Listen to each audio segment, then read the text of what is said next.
Phobos mission to Mars. Last year, the Soviets launched 2 spacecraft to the planet, both named after the Martian moon, Phobos. Their mission was to photograph Mars and land probes on its moon. One was accidentally switched off by a mission operator. But the second reached Mars and transmitted pictures that are still puzzling Soviet scientists. As it swung over the equator, it took pictures from a height of 6,000 kilometers. This is an infrared photograph. It shows differences in temperature. The dark patches are colder. This section covers 600 kilometers. It shows objects down to the size of 2 kilometers.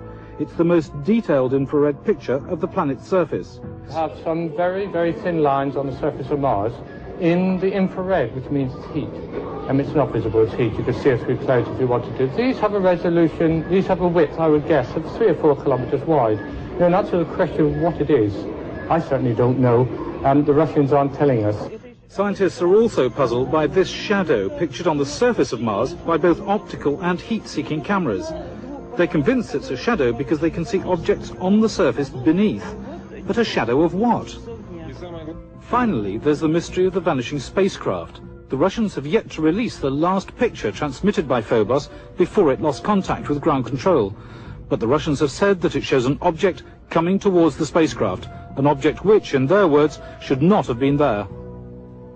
The spacecraft was circling Mars, coming into the same orbit as the moons of Mars. And the last picture, they got halfway through it, and they saw something there which shouldn't be there. Professor Kapitsa makes the joke that it's Martian people. British scientists will be able to judge for themselves when the Soviets bring their pictures to a conference at Exeter next month. Because, of course, there must be a sensible explanation, mustn't there?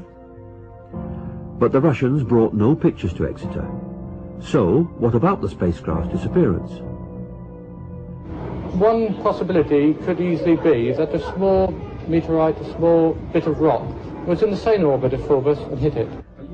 But in an exclusive interview with us in October 1990 in Moscow, Professor Lev Mukhin of the Soviet Space Research Institute discredited the dust theory. There were attempts to hypothesize that there had been a collision between the space probe, which was then orbiting Mars in alignment with the orbit of Mars moonlet, and strands of dust surrounding the moon Phobos itself.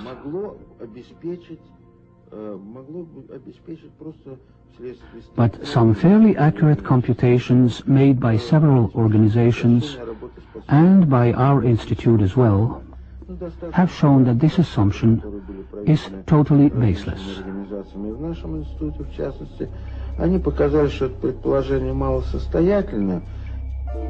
If not dust, then what?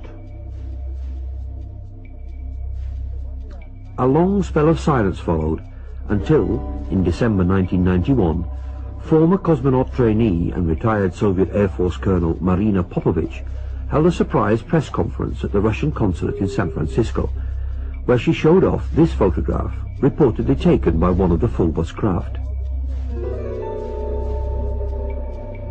It shows in the foreground a strange shape, which Marina Popovich called an unidentified flying object, what we refer to as a UFO, clearly set off against what appears to be Mars moonlet Phobos in the background.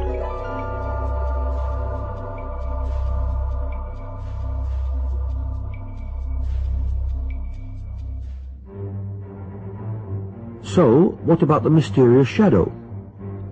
Well, the Russians said it turned up all of a sudden, that it was something that shouldn't have been there, a shadow of some object above the Martian surface.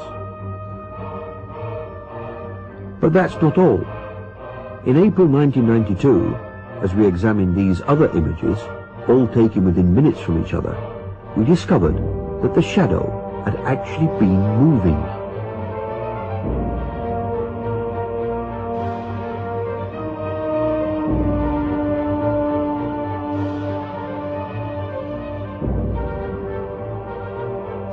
So the mystery remains, what caused the spacecraft to destabilize?